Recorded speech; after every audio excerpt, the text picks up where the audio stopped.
Good afternoon, everyone, and welcome to the Dean's Forum. This is one of a kind Dean's Forum. We are very grateful to have the opportunity for Zoom. Without Zoom, I don't think this would have been possible. But again, for those of you who are new to the Dean's Forum, this here is a monthly event that we have here at Weatherford College. We started this in February of 2017. We normally will have 3 of these sessions in each long semester. In the fall, we have it in the month of September, October, and November, usually the last Monday of the month. And in the spring, we have it in February, March, and April. Again, the last Monday of the month. So if it is the last Monday of the month, it is the Dean's Forum. And welcome to every one of you to this very special session of the Dean's Forum. Here we talk about all things, everything and all things we talk about during the Dean's Forum, especially issues of concern to the nation. As you all know, this is the pandemic, and it is something global, and it's something people are talking about. So today, we are going to give each and every one of you the opportunity to participate in the process. We are going to be covering a whole lot of things. We're going to be talking about the digital divide and educational equity. We are going to talk about the impact technology on your work, your school, and your daily lives, including your relations. We're going to talk about the socio-economic impact of COVID. We're going to talk about the psychological and mental impact of COVID. And then, of course, we are going to talk about the current things that we are doing, like working remotely and learning remotely. Are these 2 things, are they going to become the norm? Or are we going to change back to where we were pre-pandemic? So again, welcome to the Dean's Forum. And today I have my colleagues who will be moderating with me as well as minding the chat room. I have Dr. Dana Brewer, Chair, Department of Humanities. I have Tracy McKinley, Associate Professor of Communication, and Dr. Deborah Kreger, the Director of Trio Talent Search. All right. So those 3 will be working with me today to navigate the process. And then we have our student leads who volunteered. We have Veronica Levry. If you just wave, I'm sorry, wave. Crystal Unger. Okay. Kathleen Kuhn. Very good. Rhonda Newkirk. Rhonda, is she here? No. Joshua Hughes. Joshua is here, very good. And Brianna Denko. Wonderful. Okay, so let's get started. The format of this is going to be very informal setting. We are going to allow our leads to start a conversation, and any one of you can jump in to participate in the conversation. All the conversation will be recorded, and we can then go back and siphon through the whole recording and get the relevant information we need as we prepare for the future. So here we go. Here are the previews of today's conversation. I'm going to start. Let's talk about the digital divide and educational equity. We know how when we abruptly moved everything remotely in the spring, we realized that there is a lot of issues. There are a lot of issues across the nation, across the world, between the haves and the have-nots. Those who have access to technology, those who have access to Wi-Fi, those who cannot afford even a computer to do their work. All those things happen. And it was able to reveal something inherently in our system. So we have beginning to change some of those things. So let's start this conversation. If any of our lead want to jump in and start on the digital divide and educational equity. Any of our lead can jump in and start. Can y'all hear me? Yes, go ahead, Veronica. There we go. Okay. Okay, great. So I will start with once COVID hit, it wasn't just us students that got impacted by COVID, but also professors, teachers, our young, our us that have young kids, our kids got affected by COVID. Everything was online, and so we had to learn to adjust to that learning um, platform as well as our young kids, our professors. I think I think overall, Veronica, if nobody is within 6 feet within your radius area, 6 feet, you can temporarily remove and talk and put it back. okay, great, thank you. Yeah. So yeah, I think overall the professors here at Weatherford College did an amazing job at adjusting to online learning. Okay. Wonderful. It was tough at first, but I think once you got Zoom involved, once we learned to email each other, not just myself, but a lot of my students that were in classes with me were able to learn to reach out to the professors because we're all in here for the same reason, and that's to learn. Mhm. Wonderful. Another thing I'd like to point out is that a lot of people weren't necessarily tech savvy. A lot of people didn't have a laptop, didn't have an iPad or something to access these Zoom calls and this online learning that we're doing. And sorry.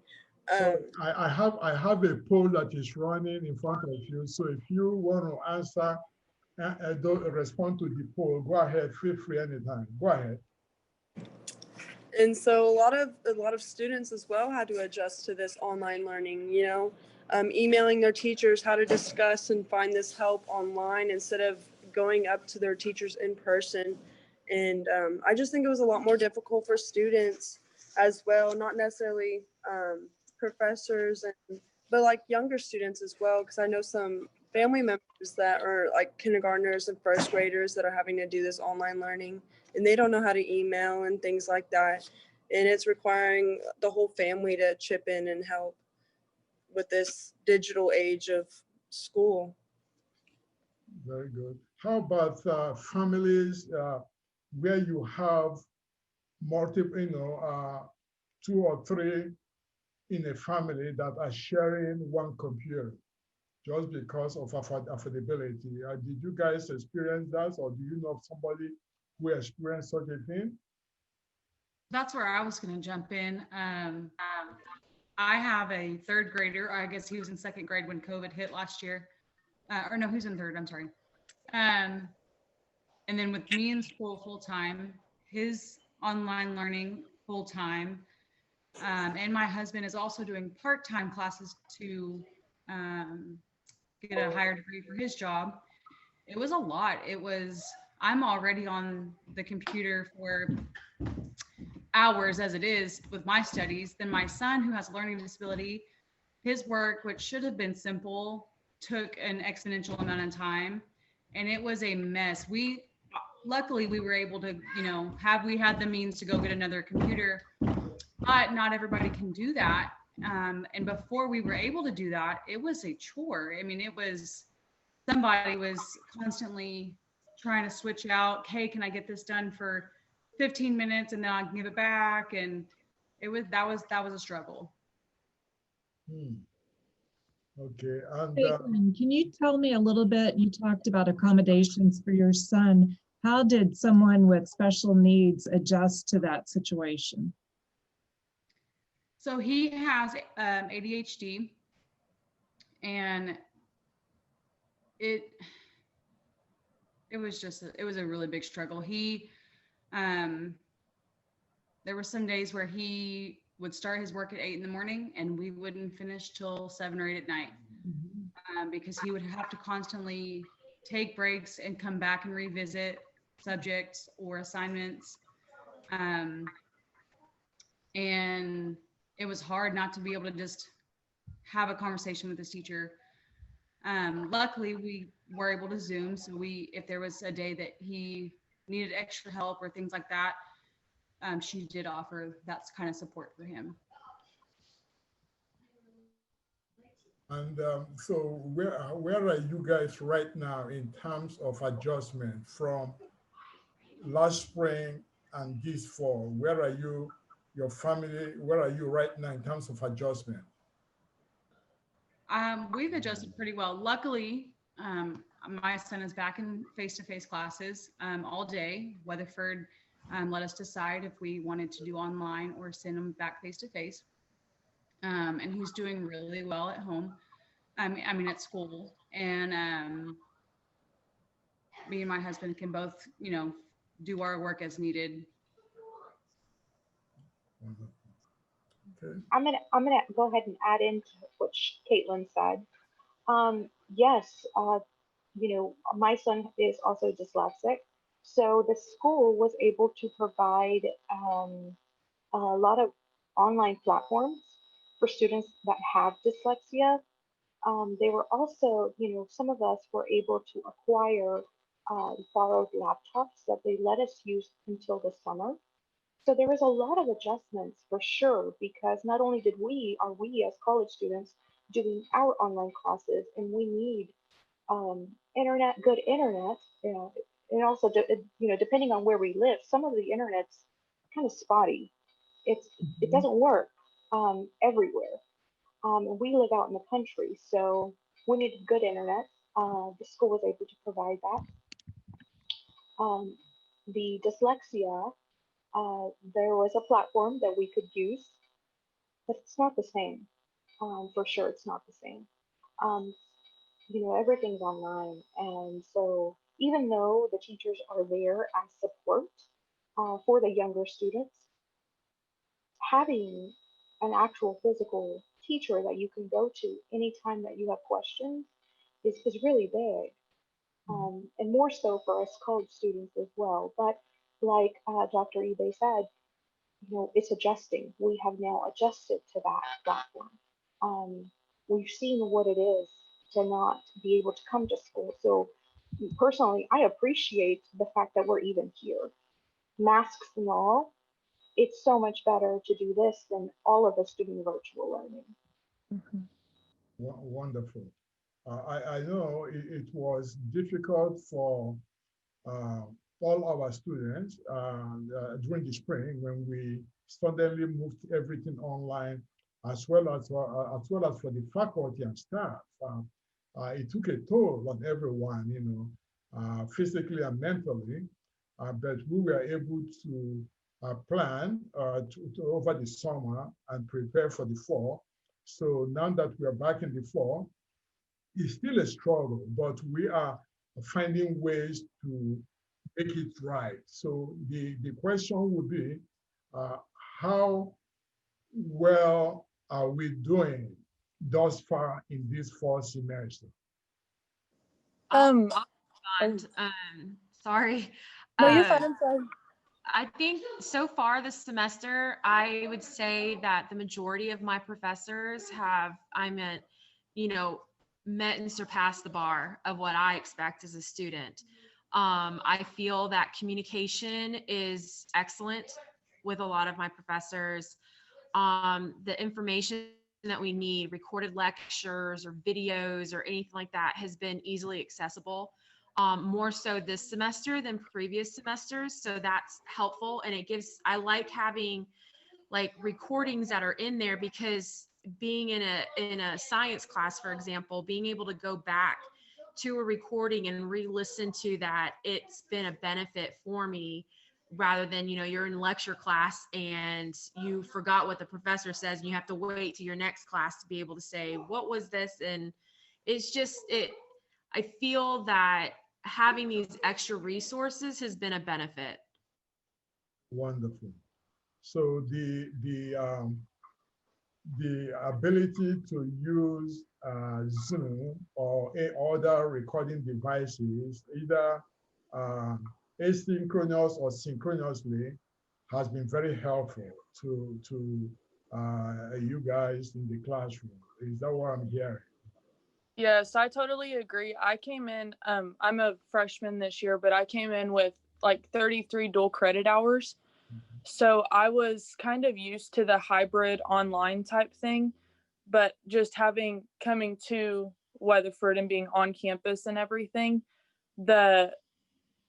just like, I'm sorry, I didn't catch your name, but the previous speaker was saying, I feel like if it's set up better online than it was with the previous hybrid classes, the professors have done such a good job and everything is accessible, and it's great having the recorded lectures, and just the adjustment from kind of already being hybrid to being completely online or hybridized in person at Weatherford. It's definitely, I feel like, gotten better from the previous classes I've taken, and I feel like the professors have done a really good job with it. Wonderful. Good to know. Yeah, I would add, I did dual credit as well, which was online. And the fact that we are transferring more to online, they have opened a lot of platforms and more communication for me to access to my professors. And they did a lot better. I transferred from online to a new online, and they did a lot better this year because of all these accommodations we've had to do because of coronavirus. Wonderful. Yes, if I may go ahead and chin on this, Yes. but when you get into different classes that need hands-on experience in order to become a better, whatever you're doing, a better nurse, a better physical therapist, and so on, you need to step away from all this technology and go into classroom time. So I do see this impacting us when it comes to learning and our ability to be better practitioners of what we are trying to learn in those higher echelons of classes.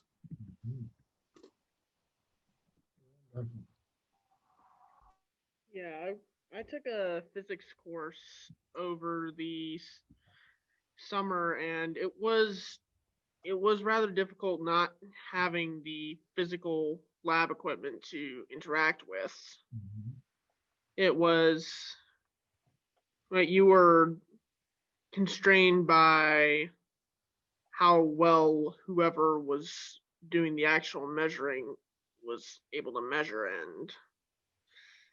and you couldn't eliminate a lot of variables, and it just did not,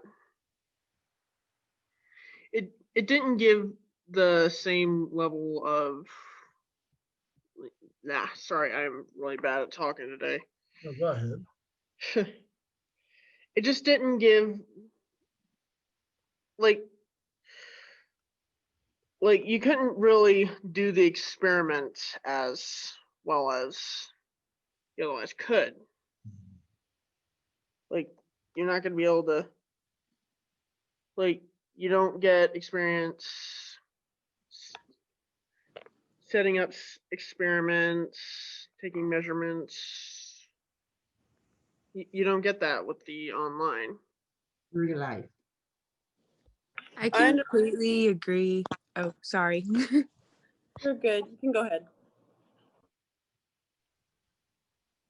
Go ahead. Please, Rachel, are you done? Oh, sorry. But I also took a summer class, and it was in micro, and we were supposed to get our lab equipment and never did. And so actually didn't get a grade for any of that and didn't have to do any of it. And it kind of was disappointing because we didn't get to learn anything. We didn't get to do these experiments with the germs, and that's like what the class is about. So that part really kind of did mess up.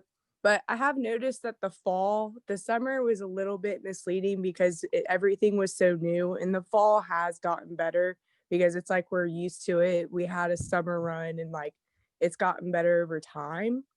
But I completely agree. The summer classes were very like stressful. It was kind of like, oh no, but I really wanted to learn and do that. Yeah, didn't help. Yeah, Yeah, me I having ADHD probably didn't help either. Yeah, I totally understand where you two are coming from. I'm in Dr. Ives' class, and he's my anatomy professor.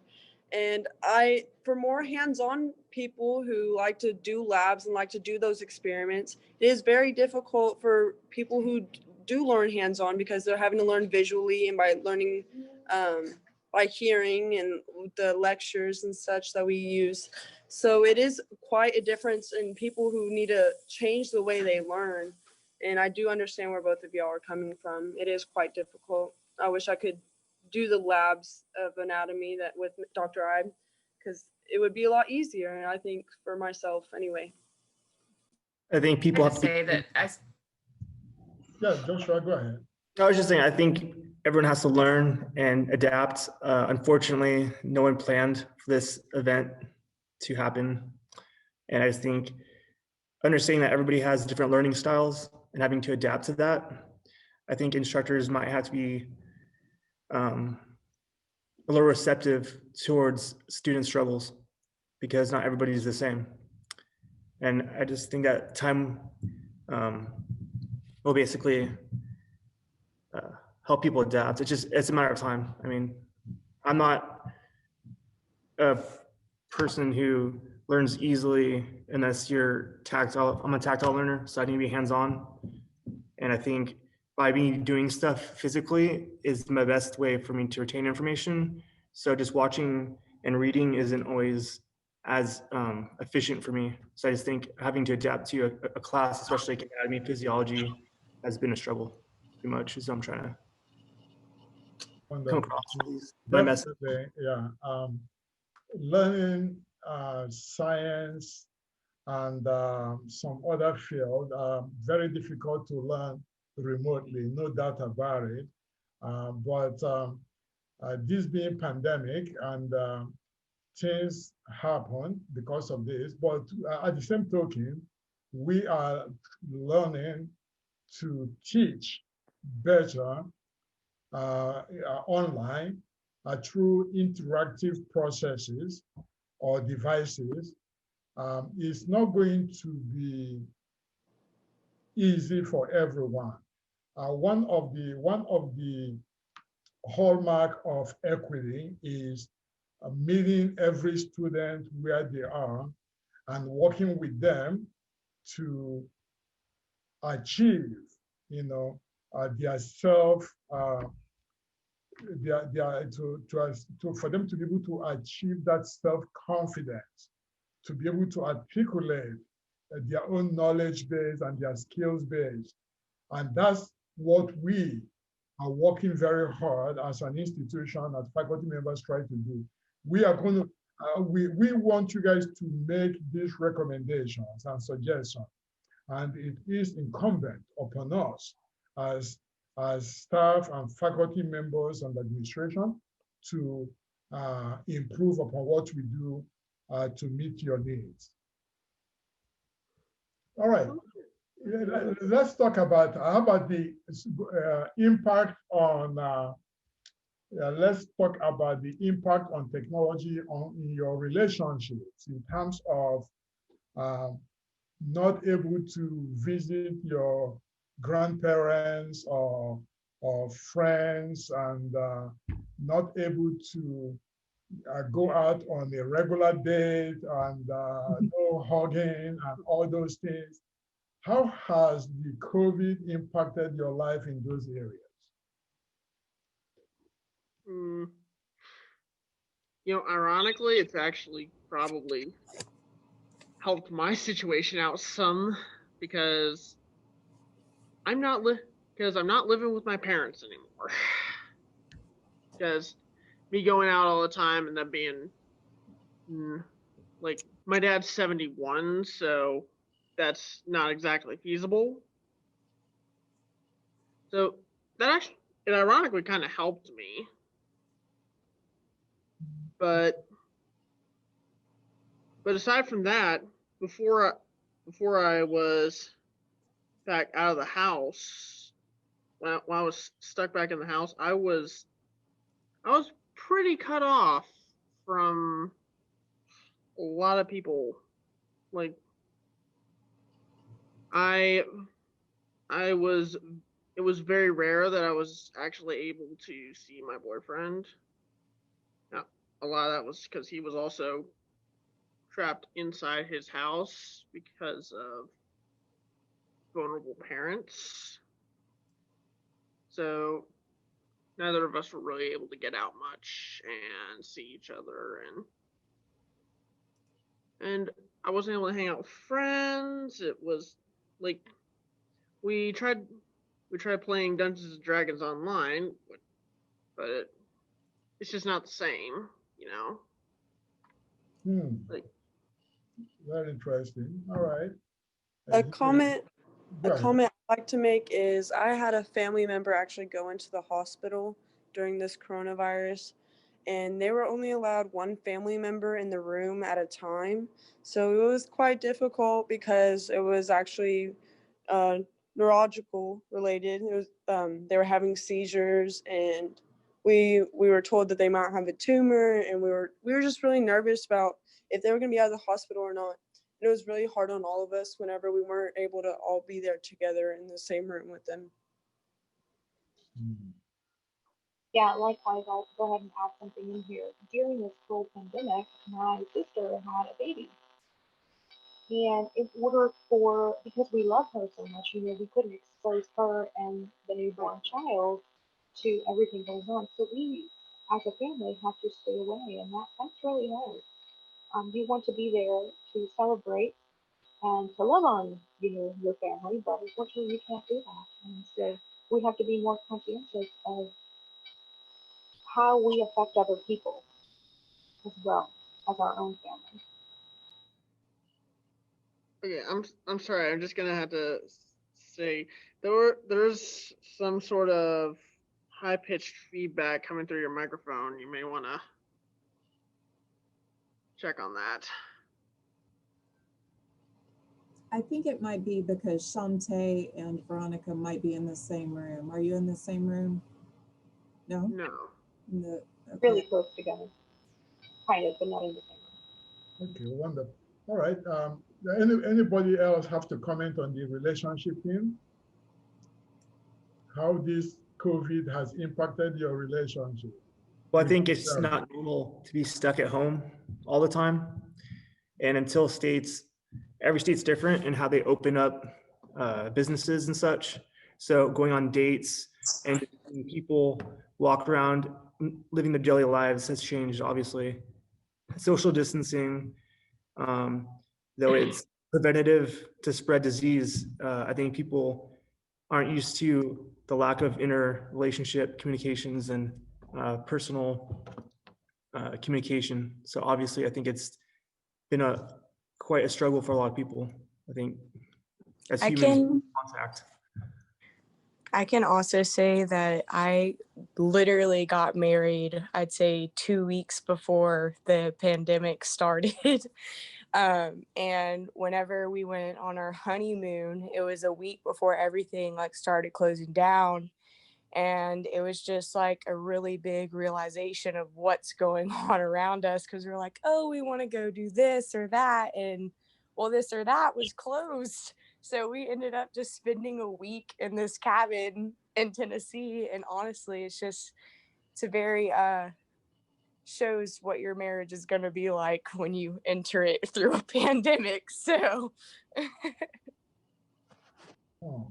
For me, it was hard because my grandpa, we actually he was living with us because his wife died, and he has Alzheimer's, so it was getting hard to like take care of him and everything. And so right in like December or January, we put him into a nursing home. And I saw him probably a couple times, and then we couldn't go see him, and he ended up getting COVID and had to get quarantined for like 4 weeks. And I haven't seen him probably since February. And so it's been hard to like realize that your loved ones are reaching towards the end and you can't really see them. So it's been really hard, especially on my mom. So in that aspect, it has really affected me and my family. But other than that, I mean, I've been pretty close with close relatives and friends and being safe about it. But other than that, How about the use of technology? Have you guys been using Zoom or FaceTiming or any of yeah, it's hard because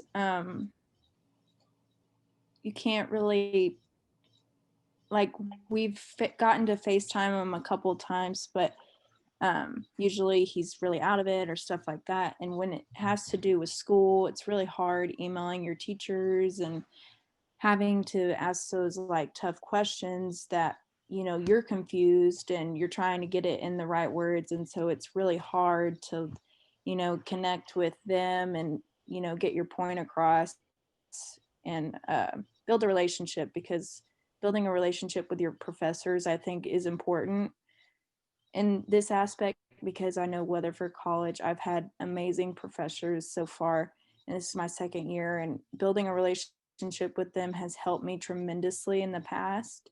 So, it sucks having to constantly email your teachers, but I've tried to do it very consistently to build that kind of relationship. And I always make sure to say, I appreciate you and thank you for like responding so quickly.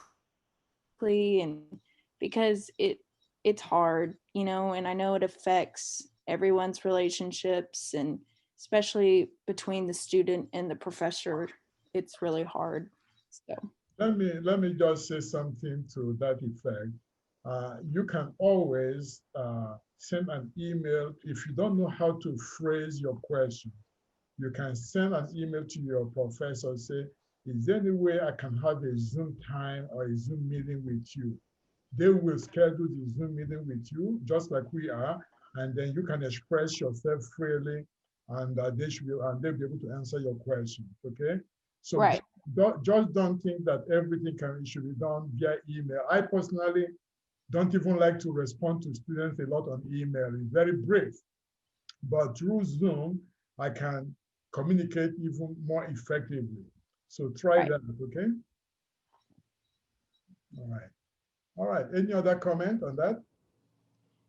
All right, let's talk about the socio-economic impact of COVID. We know a lot of people have lost their jobs. Some people actually got a little welfare during this pandemic, but majority of people got poorer during this pandemic. So let's see how you have been impacted by this COVID through your job. Do you still have your job? Have you lost your job, or is your job? What's going on with your life and your job? Family, if not for you personally, but family, household. For me, it was really scary for the first week because I got laid off of my job and I didn't really know what to do because I knew a lot of people were doing unemployment, but then I just never saw that as an option for some reason. Like, I want to work. That's just me, especially because like right then and there, it was kind of just like a scary time and I wanted something to focus my mind on so I didn't have to focus at what was going on around me.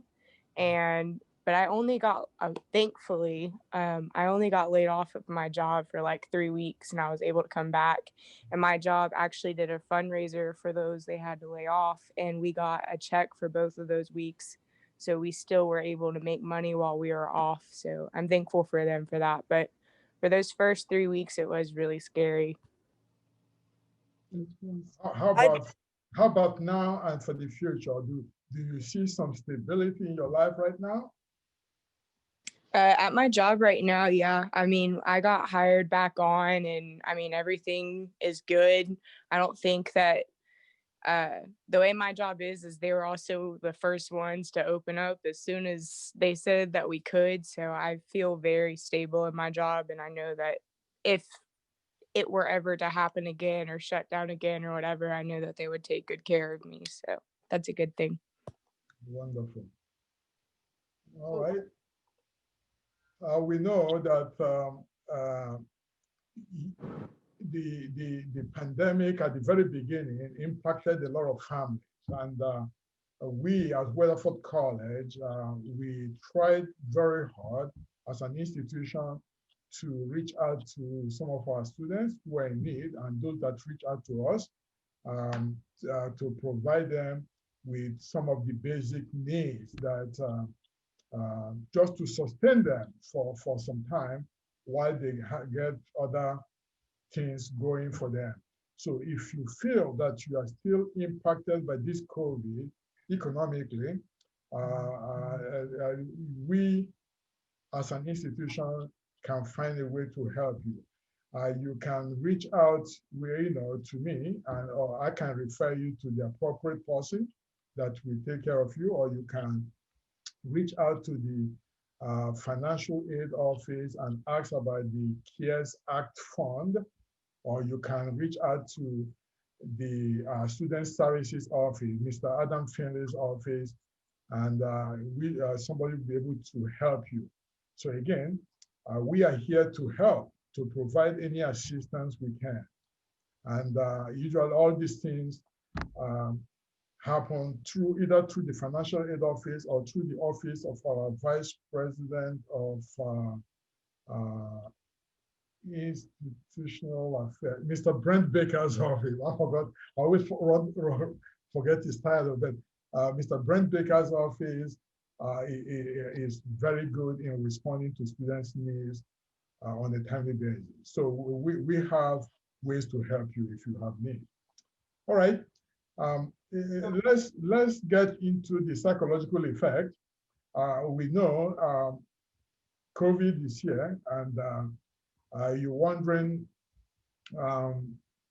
what happens when you go to grocery store. Is your grocery, can you get it by eating raw food? Can you get it by eating raw vegetables? Can you get it by touching surfaces and touching your face? Can you get it by touching things? How can you get it by touching your pet? All those things, there are so many questions, that has created some psychological and mental impact on people. So let's talk about that. Anybody can start off on this topic. Yep. Okay, so I have one, but it's also kind of related to the socioeconomic thing. It's kind of both. Like right now, I've recently, well, haven't been doing a whole lot for it recently, but this whole thing hit right as I was trying to enter the workforce. So I was going out trying to get my new job, but I am absolutely terrified of getting just about any job that would accept someone with a lack of significant resume. Like say retail work, fast food, like those jobs, it's really like I can't actually do them because I'm scared I'm gonna get COVID from some idiot who just doesn't care.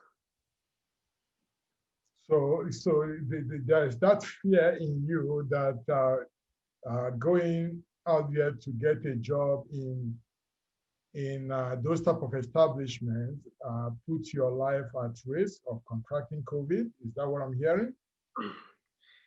Yeah, it's like, I'm not going to risk my life for $9 an hour. Like, that's just no. All right. How about risking your life for $100 an hour? Does that make any difference in terms of the amount, or is it just the nature of the job? Depends on how big the risk is. Okay. But if I was making $100 an hour, then I'd be able to afford to protect myself significantly better than I can now. How? Like, say I could get better personal protective equipment, like I could stock up on hand sanitizer and I could use it liberally instead of having to hoard every last drop. And I could also, like, funny thing that I found out is the more money you have, the lower the cost of the same exact lifestyle is. Because when you have more money, you can, like, say, instead of going to Walmart every couple of days, I can go to Costco once a month, buy a whole butt ton of stuff, bring it back to my place, and I don't have to go out any. I don't have to go out almost at all, aside from the actual job. Like, You have the option of doing like online shopping, like at Walmart. You can place your order online and they'll put it in your car. You don't even have to come in contact with anybody. you see, that there is another issue. I actually don't have a car and I couldn't even afford a free car. So, yeah. I'm sorry to hear that. I think COVID has affected many, many people in many different ways.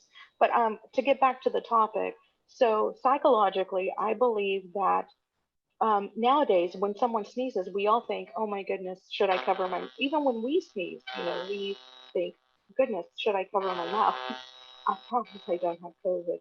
So we're all more aware of what is going on and how what we do affects other people. Okay, go ahead. It's pretty real. I work with people who are sick every day. I'm a firefighter and a paramedic. So I run on all sorts of patients and including people who are COVID positive. So psychologically, before every call, there's an increase in stress. And I've been affected and other people because the risk of exposure is increasing every single time you talk to somebody. So especially when you see really people who are very sick with COVID, I think I got a different perspective when I'm not at work, right? And you just watch the news, it could seem that it's over exaggerated or it's not real because it's not affecting you. I could tell you that it's very real and it is mentally exhausting for sure. Joshua, in your area of work, I know is very stressful.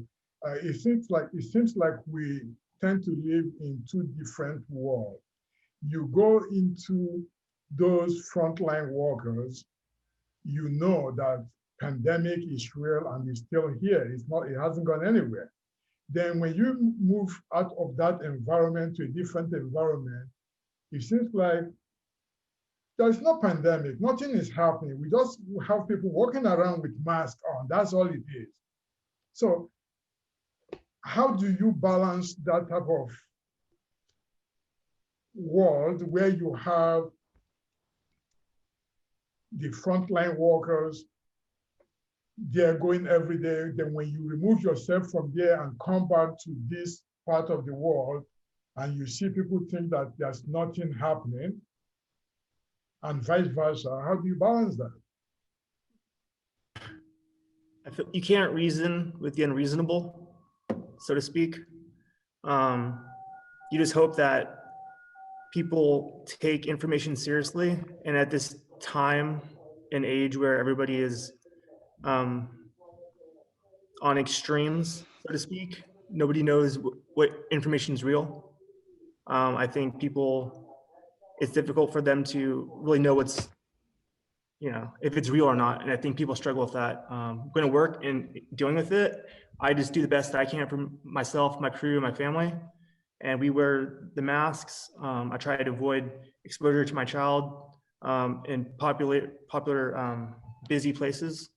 And I just try to stay safe and give people information when they seek it.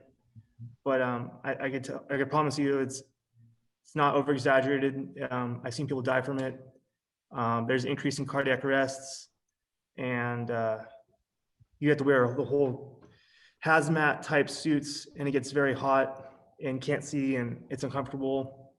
So psychologically, seeing people die from it, people are sick from it.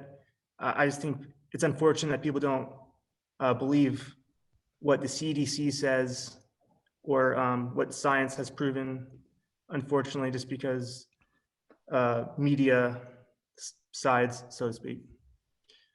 Okay, very good. Oh, I'm sorry, sir. Go ahead.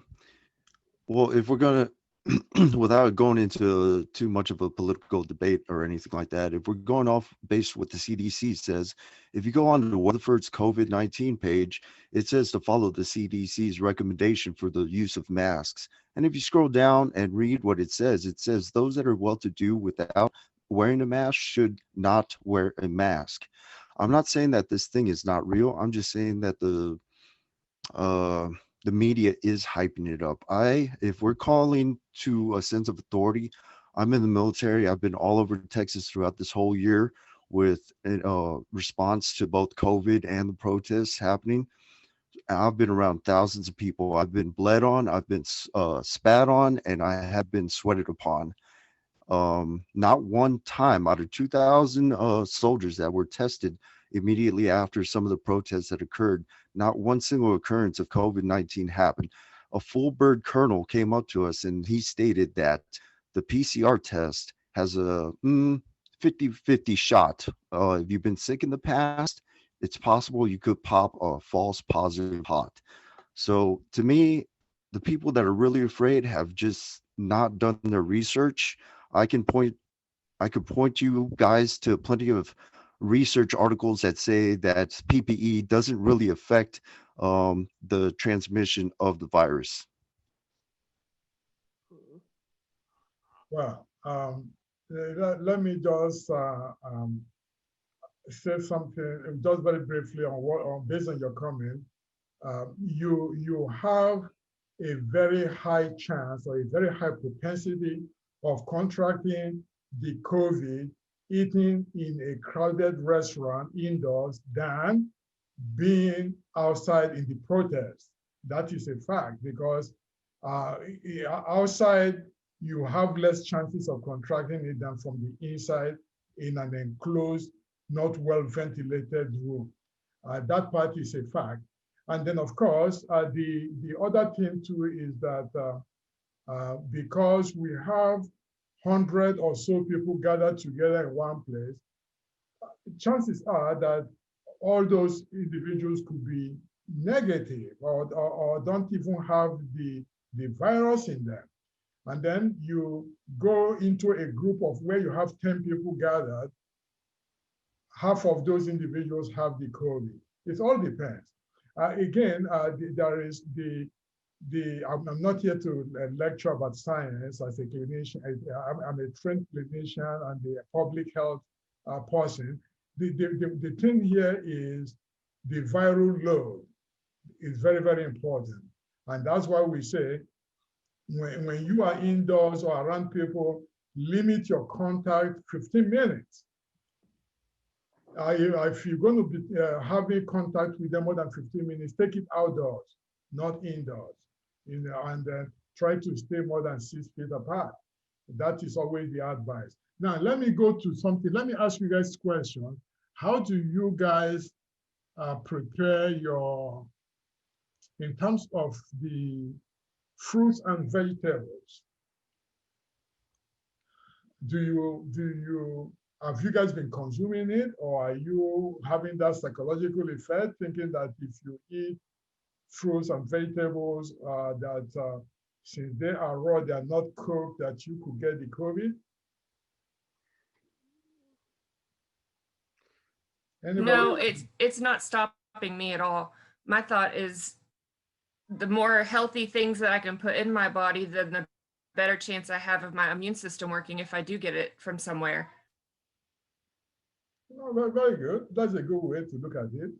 We also know that the COVID tends to attack your respiratory system, correct?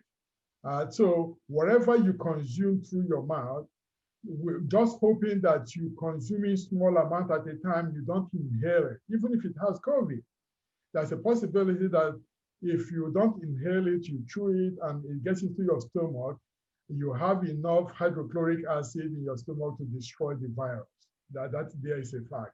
But it's only while it is in your mouth, if you happen to inhale it, then that's where it could compromise your respiratory system. And then when we talk about diabetes, people with compromised immune system, correct? You've heard them talk a lot about that. So what's your take? Do you guys have any experience or any knowledge in that area? Real quick, can I just say that Caitlin, your baby is beautiful, super cute. Yeah, so to piggyback on the psychological effect, having a child myself, it's even more stressful because it's not about me anymore. And going to work and potential exposures is super scary because I don't bring that home to my family. So that's done a lot personally on me. What do you do, Josh? Do you wear the same clothes home, or when you get home, what do you do to avoid immediate contact with your family?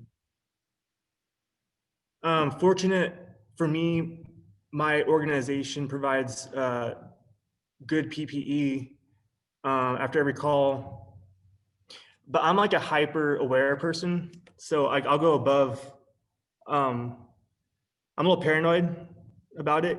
So I'll just take extra measures. So after every call of a potential exposure, I'll make sure like I shower and decon and clean my boots off.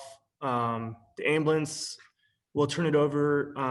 Our service has a certain cleaner for the ambulance that basically takes out all the oxygen in the back of it to kill any potential living bacteria.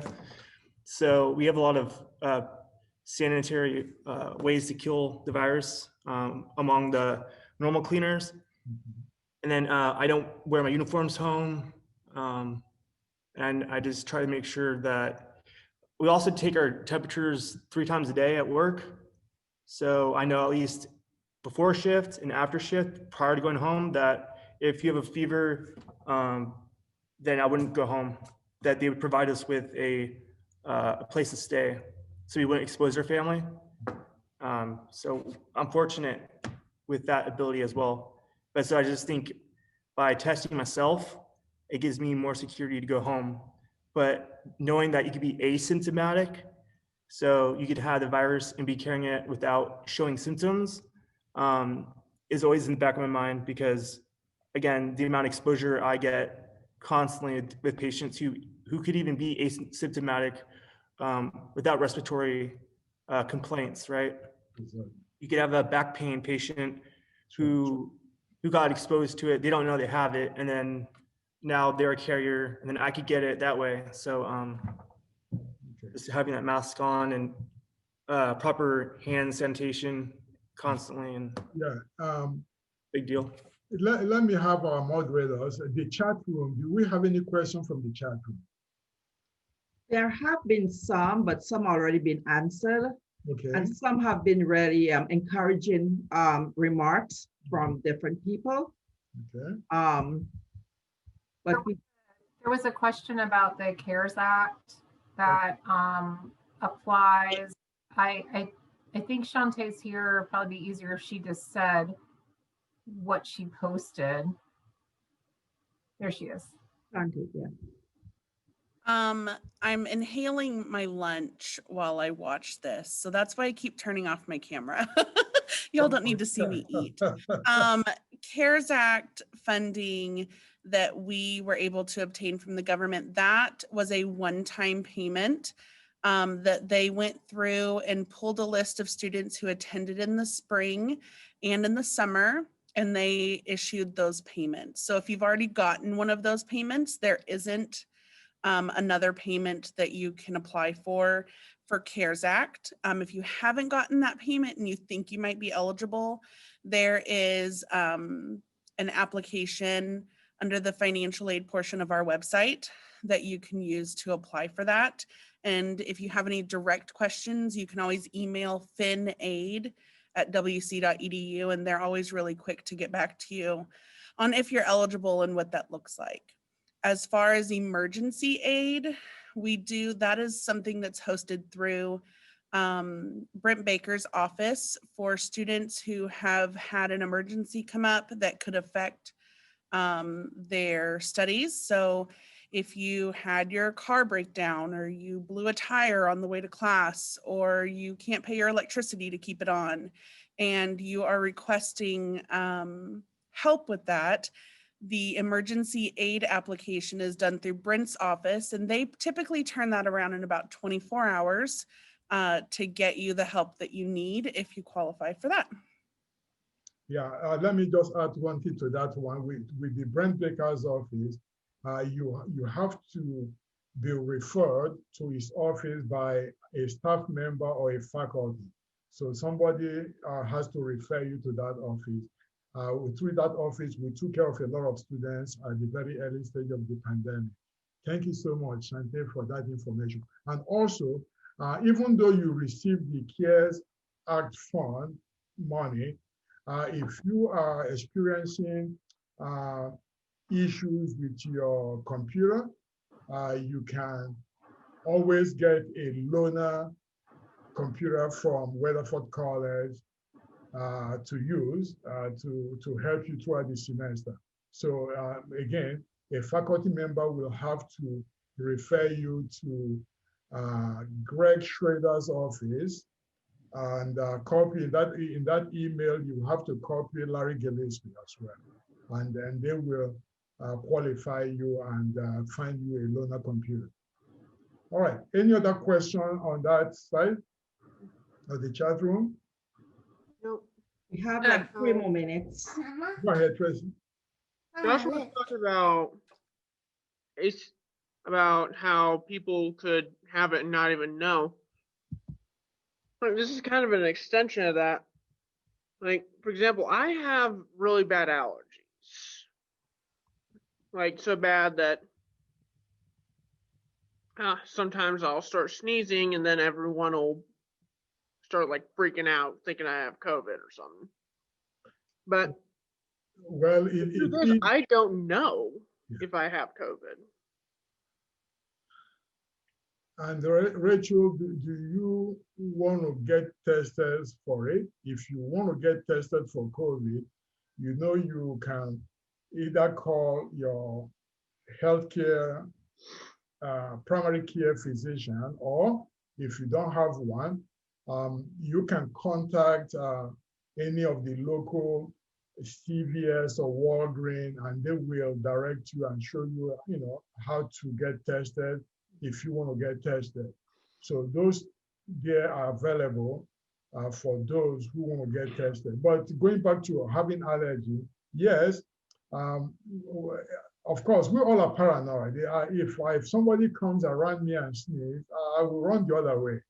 I know how many times I've walked around the campus and I see somebody right in front of me. All of a sudden they sneeze. And I turned the other way, hoping that the wind will not blow whatever droplet comes out of them to me. And that's why it's important to wear the mask. If you wear the mask, sneeze into your mask. You are not supposed to remove your mask to sneeze. You are defeating the purpose of wearing the mask. You're not supposed to remove your mask to cough. You are defeating the purpose. So wearing your mask is very, very important. And just before we run out of time, go ahead. Dr. Ibe, I just wanted. Go ahead, please. I just wanted to say, you were asking about what people do that are in contact with it. My best friend, it's one of your former students, Joseph Duncan. He is a critical care nurse and has been for the last 10 years in a cardiovascular unit, which was turned into a COVID unit. And when he gets to work, he puts on a fresh pair of scrubs provided by the hospital. And then he has to wear the full hazmat suit. And when he gets off shift, he has to go decontaminate and then put on his street clothes or his other fresh scrubs before he can come home to see his family. And I keep his daughter for him when it's after daycare hours and things like that. So I've had to be in contact with him, and I know that their procedure is a little bit different than what the other gentleman was saying. But yes, they are trying very hard, and he's been in contact with it on a daily basis for the last several months with an ICU full of COVID patients, nothing but COVID. Wow, wonderful. I feel for him and the rest of them that work in the front line. It is a tough job. Somebody asked me sometime when this all started, one of my former students said they did not sign up for this when they went to nursing program. I say, you did. I always tell people that the profession is not, when people look at the profession, I say, don't look at it as a source of income. It is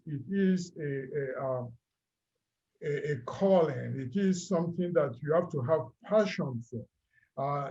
Nursing has never been a white collar job. It's a blue collar job. Okay. That's right. So, and when people think it's a white collar job, it's not. It's a blue collar job, and but you have to be selfless. You have to just be willing to give of yourself to that profession. But I feel for them, and I praise every one of them. If I was still practicing, I'm definitely not going to be in the front line for my age. But I feel for every one of them for what they do. Thank you. So again, before we conclude, a few things you have to note. Wear your mask is important. It saves lives. In fact, wearing your mask right now, to me, it outweighs the vaccine for now, because the vaccine is not here yet, but at least wearing mask can protect you and protect others.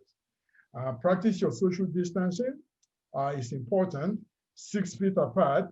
But if you 6 feet apart and you sneeze or cough, it can travel beyond 6 feet, up to 10 feet. So don't let the 6 feet thing fool you. So remember that. So if you are exposed or have symptoms, get tested. If you are exposed and have symptoms, self-quarantine. And then, of course, the way to fight this is eat well, sleep well, get some exercise on a daily basis. And then if you need help, call someone. If you don't know who to call, you can contact the school, or contact my office. I can direct you who to call or how to get some help.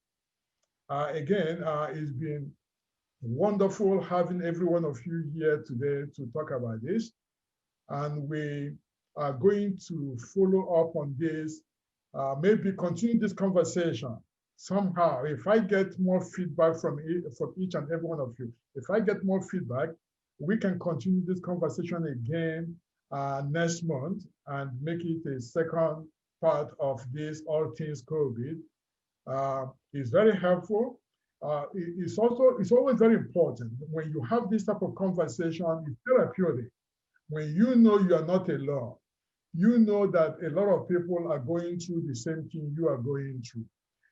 It's affecting every one of us one way or the other, psychologically, mentally, socioeconomically, relationship, you name it. It's affecting every one of us one way or the other.